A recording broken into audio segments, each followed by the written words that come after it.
This this book on Canaan's side, I've been thinking about and planning for a good few years. Lily Dunn, as she was born, I did have a great aunt called Lily Dunn, and who did go to America under rather terrifying circumstances. After that, I don't know, I have to make it up. So even in an effort to retrieve her, I have to invent her, which I suppose is a bit of a paradox. But she is the sister of Annie Dunn, who has her own little book called, handily enough, Annie Dunn, and a brother of Willie Dunn, who is the character in A Long, Long Way, which is set in the First World War. The fact that Lily went to America made it seem to me a little bit more daunting even than trying to follow somebody to the First World War, because America is a kind of a mysterious past, present and future all wrapped into one, and it is the land of our real mythologies as Irish people. We lay claim to Cuchulainn, but really I think the Marx Brothers are the thing. And so to follow her there, of course I had to, rather nervous, you do that onerous task called reading, and got a hold of lovely books like the thing called The Book of Cleveland, which was printed in the 50s, and the optimism after the war. Cleveland, rather famously, is the city where you're told not to bother going. So I took a special interest in that unlooked at thing. And there's all the names of anyone who ever had anything to do with Cleveland, and the little map that Lily talks about in the book, where the first cabin by the Cuyahoga is marked. That's the beginning of the city. Things like that, which seem to me both epic and Roman and sort of Irish at the same time. And so she's connected into the other books, but I think like all these books, maybe even because of her very history, it's not only that the book stands alone, but Lily herself is obliged to stand alone.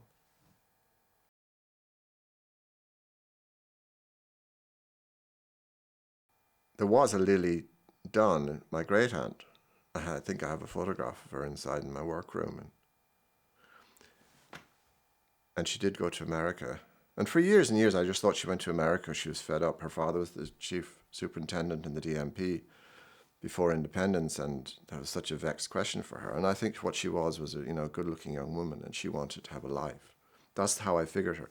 And when I wrote about her in a play called The Steward of Christendom, she's called Dolly in that, which was her nickname. That's why she leaves in that play. There's a kind of prompting and a sort of beckoning. Like if you've touched on somebody a few times in a shorter way, they're a small character in a book or whatever, like Dolly, they seem to sort of, without being spooky or sentimental about it, but they seem to sort of choose their time. They make their presence felt. There's a sort of in the corner of the room, and I am delighted to answer that mysterious,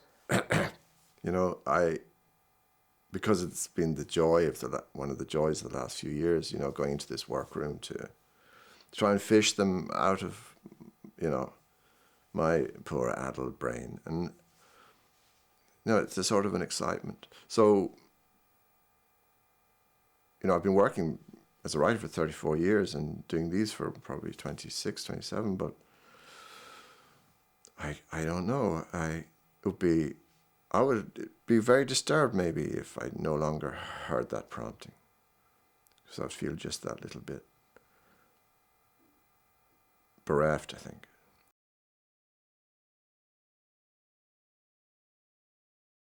Joe Kinderman is the man Lily finally marries in America. She calls Tig, who is obviously killed in the book. She calls him her husband in herself as writing memoir, but she actually never quite got to the ceremony, but she calls him her husband. So that's good enough for me. Maybe common law husband. But Joe is the man she marries. He's a rather strange character that was very kind of useful to me. I mean, it excited me a bit to write about him because I didn't know who he was most of the time. And in a crazy sort of way, Joe didn't know who he was. And that's quite a prompting sort of character to write. And I can say no more about it. I won't say anything about their fates because that's for the reader. That's what you give to the readers, the story and the plot, you know. But Ed is Lilly's son by Joe, who is quite an ordinary sort of a chap, but goes to Vietnam and suffers for it, like all those chaps I saw in 1973 hitching around America when I was only 17, and every town you passed through had a little group of ruined young fellas that looked admirable to me because they had the long hair and, you know, they were the hippies that I wanted to be myself. But of course they were called veterans and they were only babies and they were chewed up by the war. And then Bill is Ed's son. And Bill is just kind of fetched back to Lilly, and Lily's quite elderly at the time, but she decides to take on the rearing of Bill, this little boy that she loves. And the whole book actually is predicated on the fact of his fate, because it's mentioned on the first page, which is that he's been at the Gulf War, which is one of the shortest wars in history, first Gulf War, and he comes back and he's full of plans, you know, the way he would be, and he takes his own life.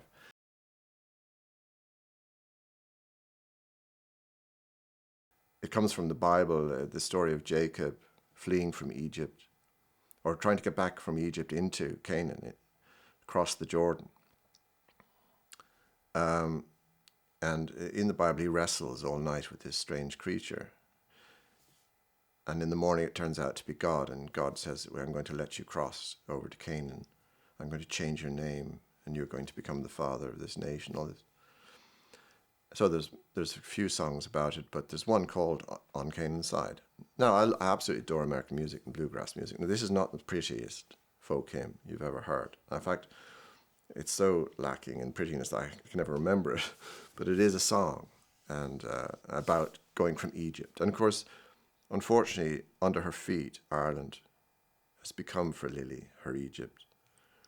And to go to cross the Atlantic is the Jordan, and to get to America is safety. In a way, the book is about the perilous nature of safety as well when you get there.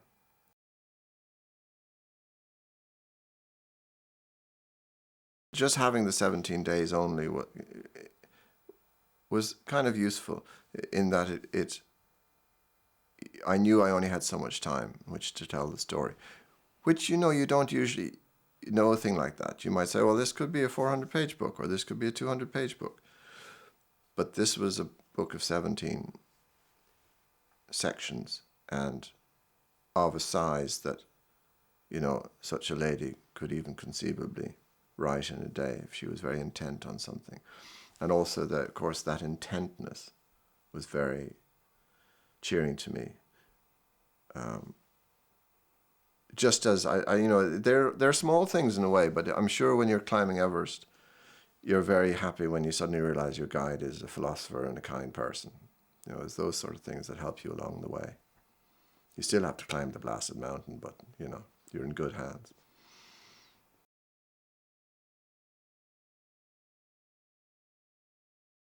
The little things you'd stored up as a traveller there, as a wanderer in America, as we all Irish people usually end up part of their lives wandering there.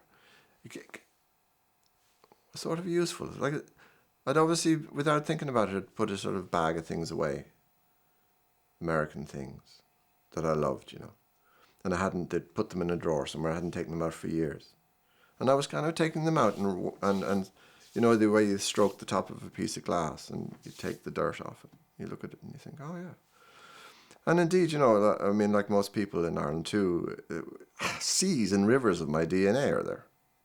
I mean, I have more cousins in America than here, I'd say. So there's more Irish people in America than here. And the whole history of Clan na Gael was very interesting to me. And the very famous murder in the 1880s of Dr. Cronin and all this totally forgotten stuff. and the intentness of that, and the fact that 1916 and the War of Independence was funded mainly by Clan na Gael. I didn't know any of these things. Very interesting to me. So, the secret history of America as well. The unnecessary bits of history of America. That's what I'm after. And I was kind of content to find it, not just in America, but already in the noggin, where, the particular things, that is a sort of currency, that is a sort of wampum, that is sort of, wampum was the polished shells that the first settlers and the Native Americans used as a currency. And it was fascinating to me that I somehow or other, had bunched together this little collection of polished shells. And that was my currency then for the book.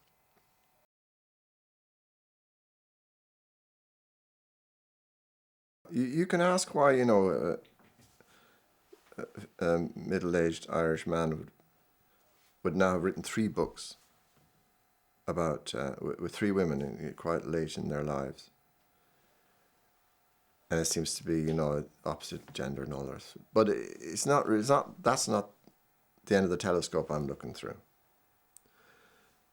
Annie Dunn, who was my great aunt, was the most important person living for me in my childhood, and more or less remains so 40 years after she's dead.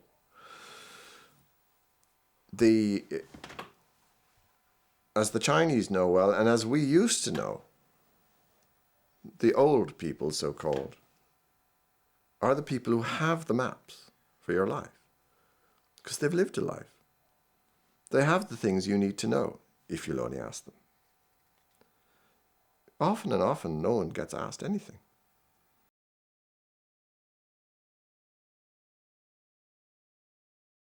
The thing I'd most like readers to take from Canaan's side is, though I've started a sentence that way, it's almost not for me to say. I mean, I'm very mindful of the 1 or 2 books in my reading life that I've flung across the room. So I would prefer if it wasn't flung across the room. Let's take that as an extreme reaction. But if an ideal reaction is just the sense of, like us all, we are solitary, single hearts. We may be lucky to ally ourselves with other people as we go along and enjoy immensely being alive and wrestle immensely with the angels that are given to us to wrestle with. But that because we recognize the absolute preponderance and tide and Hiroshima and tsunami of evil in the world, that nevertheless the grace, the explanation, or even the forgiving factor of the human creature is that they have this final capacity to show resilience and grace and good-heartedness. So I would love a reader to come away from the book and think, well, that in some way is a depiction of good-heartedness, and to have the thought in their own head that they also have noted the presence of that in the world.